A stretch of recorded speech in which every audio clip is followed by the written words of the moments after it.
Meio-dia e 1, J1 está entrando no ar. Hoje, quinta-feira, dia 29 de novembro, dia de muitas operações policiais pelo Brasil. E aqui no entorno de Brasília não é diferente. A gente vai falar sobre a terceira etapa da Operação Mãos à Obra, que investiga um esquema milionário de desvio de dinheiro da Câmara Municipal de Planaltina de Goiás. Nesta etapa da operação, um gerente do Banco do Brasil foi preso. Os detalhes é daqui a pouco. Na edição de hoje, vamos falar também sobre a prisão de 5 pessoas suspeitas de explodirem um carro forte na BR-040 nessa semana. E você vai ver ainda. Homem foragido da polícia foi preso ontem à noite em Lusiânia. Caminhão carregado de remédios é apreendido no posto fiscal de Itumbiara. Quadrilha é presa suspeita de desviar dinheiro de venda de soja na região sul do estado. Alerta, já circula por Goiás o vírus tipo 2 da dengue, que é bem mais agressivo. E hoje a gente te ensina a receita de uma vitamina para dar mais energia no dia a dia.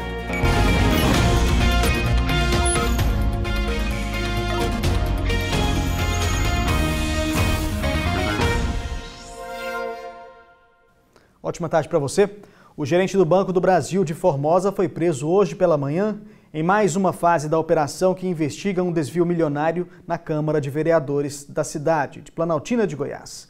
Um ex-funcionário do Legislativo também foi preso. Eles fariam parte de transação ilegal que descontava cheques endosados a prestadores de serviço. Os 2 mandados de prisão foram cumpridos em Formosa, onde fica a agência do Banco do Brasil, que seria utilizada para cometer as fraudes. O gerente da agência foi preso em casa e não apresentou resistência. Na casa do ex-funcionário da Câmara de Vereadores de Planaltina de Goiás, que também foi preso, foram apreendidos mais de 100 cheques. As investigações do Ministério Público apontam uma ligação entre o gerente da agência bancária e o ex-gestor de contratos da Câmara. Cheques como esses que foram apreendidos eram destinados ao pagamento de gastos do Legislativo, mas ao invés disso eram descontados em dinheiro pelo funcionário e uma porcentagem dessa quantia ia para o gerente que autorizava a transação.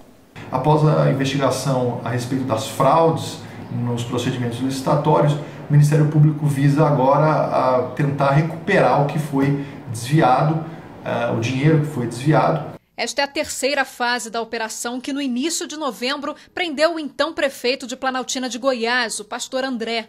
Na época do esquema, ele era o presidente da Câmara de Vereadores. Outras 7 pessoas também já foram presas entre funcionários públicos e empresários de Planaltina, Formosa, Goiânia e Distrito Federal. O grupo é suspeito de fraudar licitações e superfaturar a reforma do prédio da Câmara no ano passado. O valor desviado pode ultrapassar R$500 mil. A operação também investiga o pagamento de diárias a vereadores, com a falsificação de comprovantes para justificar os gastos. E o Ministério Público não divulgou o nome dos presos nessa fase. O gerente do Banco do Brasil foi ouvido agora pela manhã e liberado. Ele fez um acordo com a promotoria, confessou o crime de corrupção passiva e recebeu uma pena restritiva, pagando 10 vezes o valor recebido no esquema, o que dá um total de R$30 mil. O ex-funcionário da Câmara continua preso e pode responder por falsidade ideológica, corrupção ativa e peculato. A assessoria do Banco do Brasil informou que está adotando todos os procedimentos necessários em relação ao caso e que vai contribuir com as autoridades para ajudar na apuração do ocorrido. A polícia prendeu 5 pessoas suspeitas de explodirem um carro forte esta semana na BR-040. Esse homem é suspeito de fazer parte da quadrilha. Marcos Antônio, segundo os investigadores, era o chamado olheiro. Seguiu o carro forte até o momento da explosão, sempre em contato com o grupo. Além dele, outros 4 presos foram trazidos para a Delegacia de Investigações Criminais. Entre os presos tem uma mulher que, segundo a polícia, é companheira do chefe da quadrilha que ainda não foi pego. Ela buscava parte do dinheiro do roubo em Cristalina quando os policiais chegaram. Uma pistola de uso restrito da polícia e uma espingarda foram apreendidas com os suspeitos. O crime aconteceu na última segunda-feira. O carro forte seguia de Minas Gerais para Cristalina, no leste de Goiás. Com a explosão, os destroços ficaram espalhados na rodovia e o tráfego teve que ser interrompido por 3 horas. Os 4 seguranças que estavam no veículo não se feriram. A empresa não divulgou o valor que os bandidos levaram. A polícia informou que parte do dinheiro foi recuperado com os presos. A PM disse que os presos já tinham passagem por roubo e a mulher por receptação. A Polícia Civil investiga a participação de outras pessoas na explosão desse carro forte. E um homem foragido da polícia foi preso ontem à noite aqui em Lusiânia. Ele é suspeito de participação em uma quadrilha de roubos. Wesley Amorim dos Santos, de 38 anos, foi preso durante um patrulhamento de rotina no bairro Jardim Zuleika, em Lusiânia. E avistamos esse indivíduo em atitude suspeita, fizemos a abordagem. Quando puxamos os antecedentes dele, constatamos aí que havia um mandado de prisão contra ele na cidade de Cumari. Segundo a Polícia Militar, Wesley Amorim dos Santos já tinha um mandado de prisão desde 2017, devido a um roubo de caminhão em Lusiânia. A Polícia Militar ainda suspeita que ele fazia parte de uma quadrilha de roubos de caminhões na região. Ele foi pego com um caminhão roubado na cidade de Lusiânia, né? E um caminhão baú. Jogou esse caminhão para cima da viatura na cidade de Cumari. Tinha um HB20 dando apoio. Possivelmente fazia parte de alguma quadrilha aí de roubo de caminhão aqui na nossa área, aqui na cidade de Lusiânia. A gente segue com o nosso noticiário policial. Um caminhão carregado de remédios foi apreendido no posto fiscal de Itumbiara, na divisa de Goiás com Minas Gerais. A maior parte da carga estava sem nota fiscal. A carga de medicamentos avaliada em 5 milhões de reais não tinha nota fiscal. O material ficou apreendido no posto da Secretaria da Fazenda e só vai ser liberado depois do pagamento do imposto devido e da multa, que somam cerca de R$ 850 mil. O veículo saiu de Goiânia e tinha como destino Juiz de Fora, em Minas Gerais. Aqui no perímetro urbano de Itumbiara, na BR-153, o motorista foi abordado por fiscais da Secretaria da Fazenda. O condutor alega que não acompanhou o carregamento do caminhão. Das cerca de 1.500 caixas de remédio, só 19 tinham nota fiscal. O caminhão eu já peguei carregado, eu saí de Goiânia na madrugada, eu não olhei. E o valor também que está estimado essa carga aí, eu nem sabia, porque nem o cadeado eu bati no baú. Aí. Segundo os fiscais, a empresa alegou que o motorista tinha se esquecido da nota. Mas os servidores verificaram no sistema da Cefaz e viram que o documento só foi emitido depois da abordagem. O comando volante ele tem como objetivo coibir mercadorias sem nota fiscal, com combate à sonegação.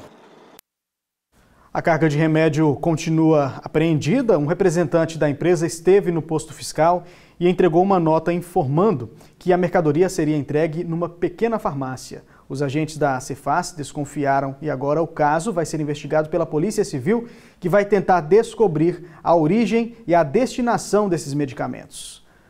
Outro assunto agora, o desmatamento e a falta de cuidado com as áreas de plantio de lavouras tem causado danos ambientais irreversíveis.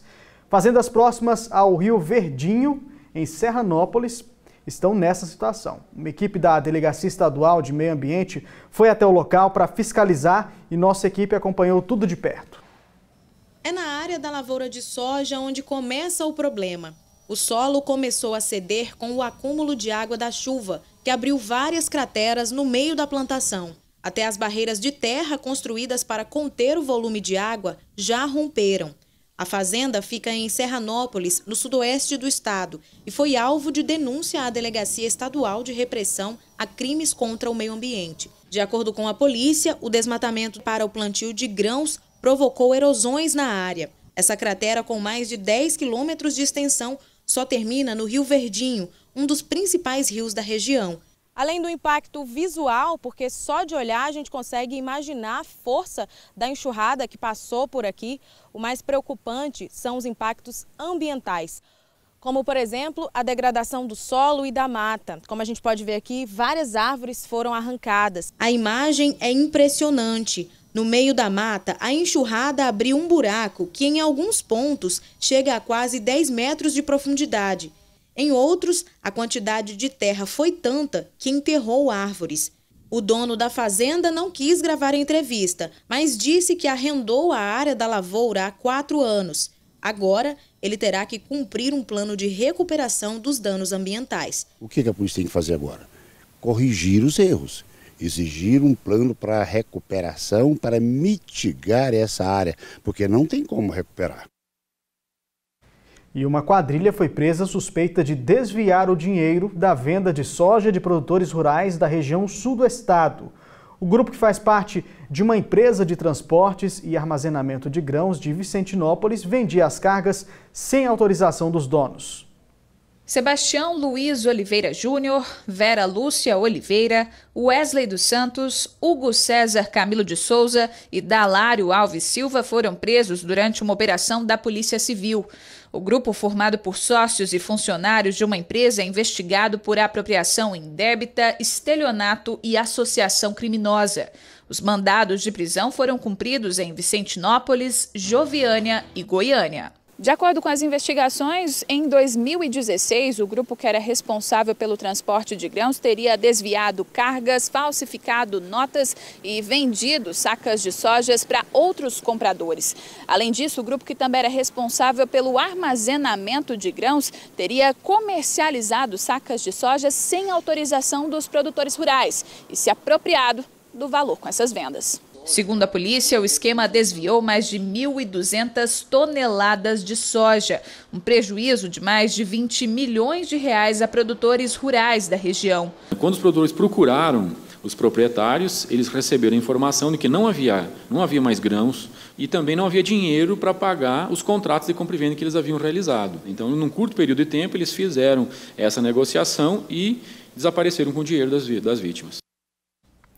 A nossa produção entrou em contato com o grupo JR, mas fomos informados por um funcionário que nenhuma das pessoas citadas teria ligação com a empresa.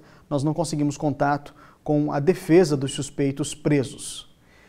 E aqui no J1 você já sabe que participa ao vivo com a gente, mandando a sua mensagem pelo nosso WhatsApp, o 984424000. Já chegou a mensagem aqui, do Júnior Soares, de Lusiânia, sou do Parque Alvorada 1. A minha reclamação é que a linha de ônibus está um caos. Tem que esperar mais de 1 hora para ir para o centro da cidade. E aqueles que trabalham em Brasília, então, perdem o horário por falta de ônibus.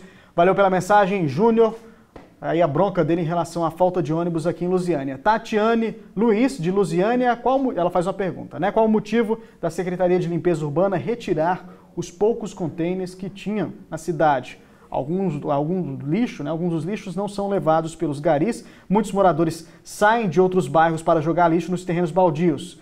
Não é difícil prever o que está por vir, né? Ela diz aí, água parada é igual a dengue. A gente vai falar sobre dengue hoje aqui, inclusive, no J1. Valeu, Tatiane, pela mensagem. Tem recado aqui do Norival, de Santo Antônio. Absurdo apagão em Santo Antônio do Descoberto, desde as 3 da manhã até o meio-dia de ontem. Absurdo de prejuízos aos comerciantes e população com vários eletrônicos queimados. Valeu, Norival, de Santo Antônio do Descoberto. Você, de toda a cidade aqui do entorno de Brasília, pode participar mandando seu vídeo, sua foto, a reclamação aí do seu bairro, da cidade de onde você está falando. E veja a seguir, moradores do Jofre Parada, em Lusiânia, reclamam da falta de sinalização no bairro. E ainda, o governo quer que indústrias diminuam o açúcar dos alimentos.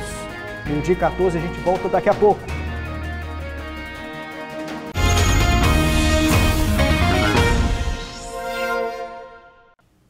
Estamos de volta com o J1. A gente vai falar agora sobre a falta de sinalização no bairro Jofre Parada, aqui em Lusiânia. Moradores de uma rua fizeram até um quebra-molas por conta própria, cansados aí de esperar pelo poder público, né? O repórter Pablo Lemos foi até lá para conversar com os moradores e, pelo visto, parte desse quebra-molas já não existe mais. A chuva veio e levou embora, não é isso? Pablo, boa tarde para você.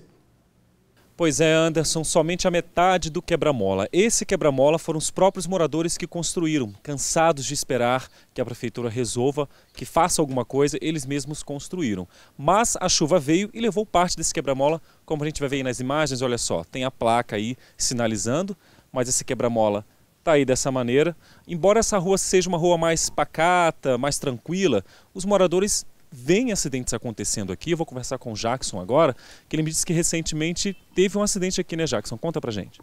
Teve sim, justamente por conta da falta de quebra-mola e responsabilidade de gente que não mora aqui e vem fazer arruaça aqui no nosso bairro aqui. E você vê os carros passando com alta velocidade, como é que é? Principalmente final de semana.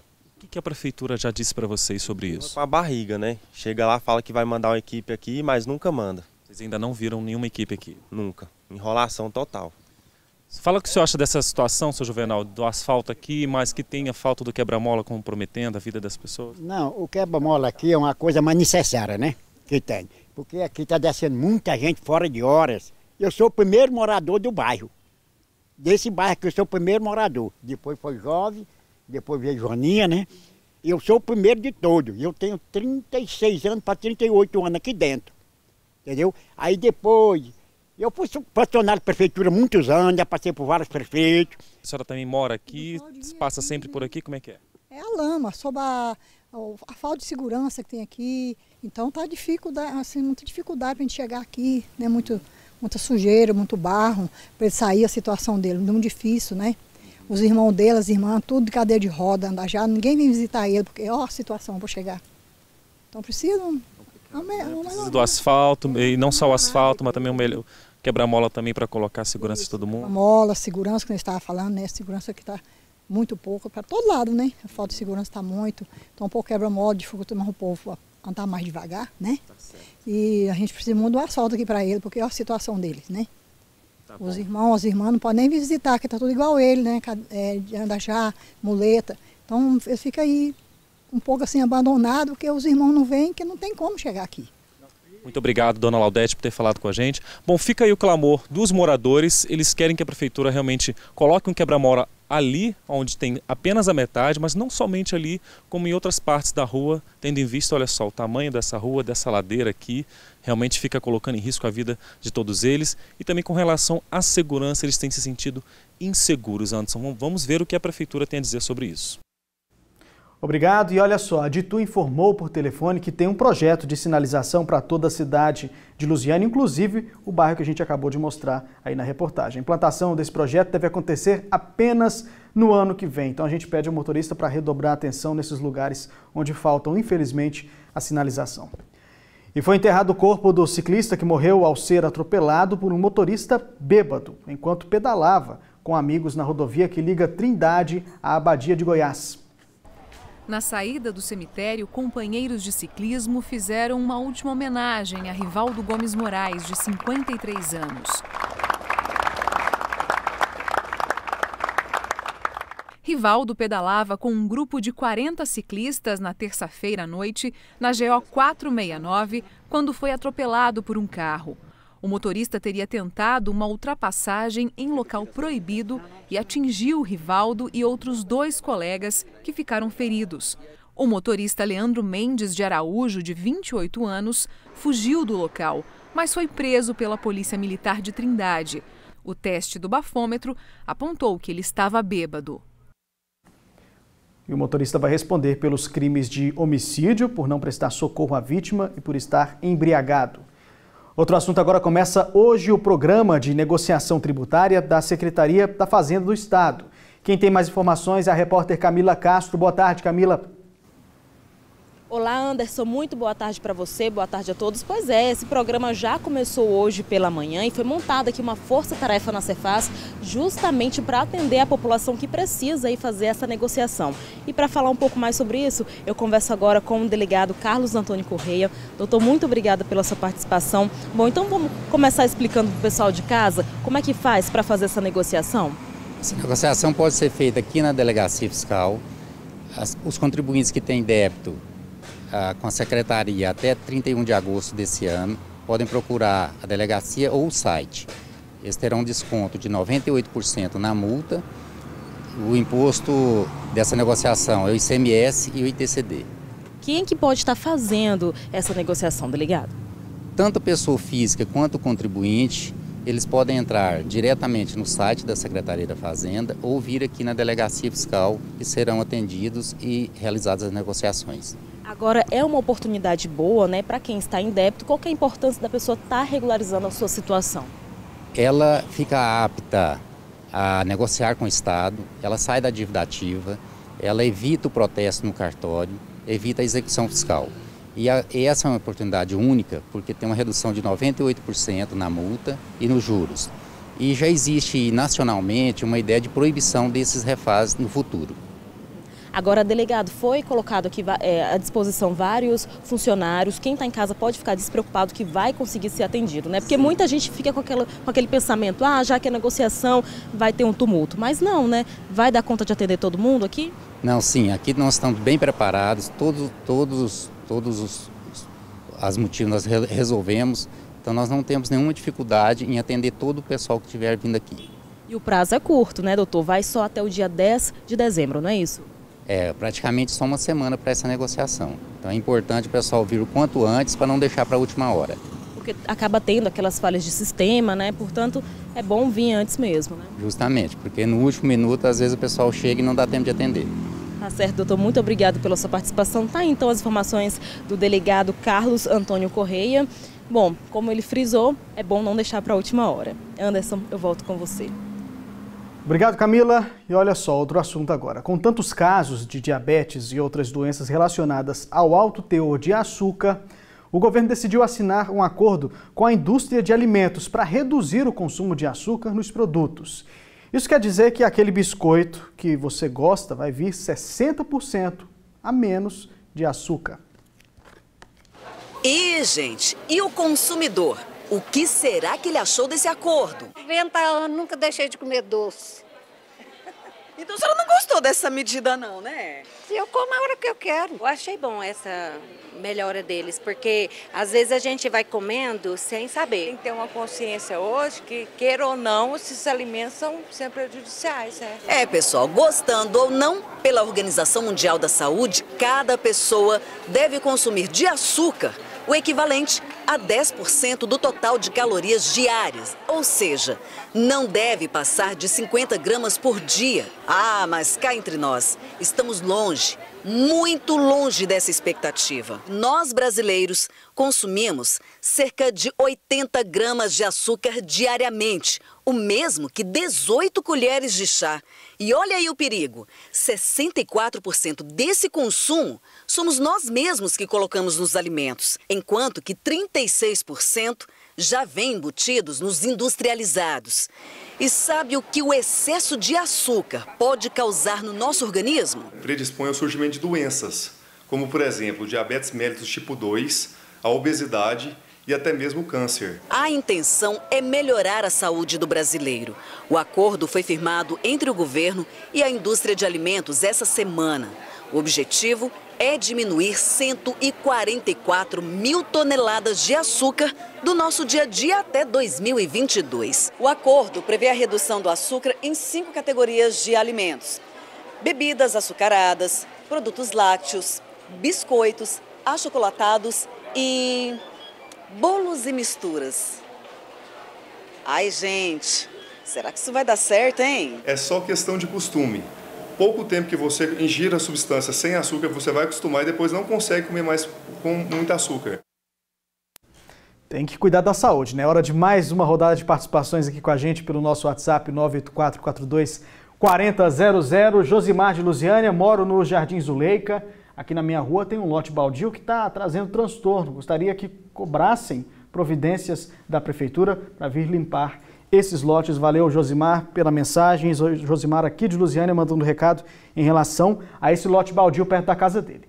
Tem mensagem também da Cássia de Cidade Ocidental, lembrando sempre que é bom você mandar um nome e sobrenome para ficar bacana aqui no telão. Gostaria que a Secretaria de Educação, juntamente com a Polícia e Guarda Municipal, fizessem uma vistoria nos ônibus escolares da noite, pois tem os meliantes que vivem fumando droga e isso incomoda os alunos. Está aí a bronca, a denúncia da Cássia em relação à falta de segurança nos ônibus durante a noite. Maria Nilda, do Jardim Gá, sou moradora do Parque 7, né, Clube Militar Jardim Gá, quero fazer uma reclamação sobre o asfalto todo esburacado, os carros quebrando.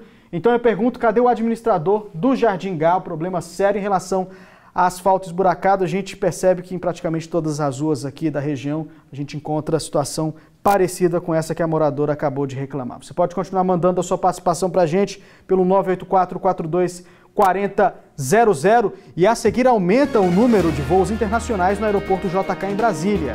E ainda agências de viagens começam a registrar aumento na procura por viagens de fim de ano. Meio-dia e 28, voltamos em instantes.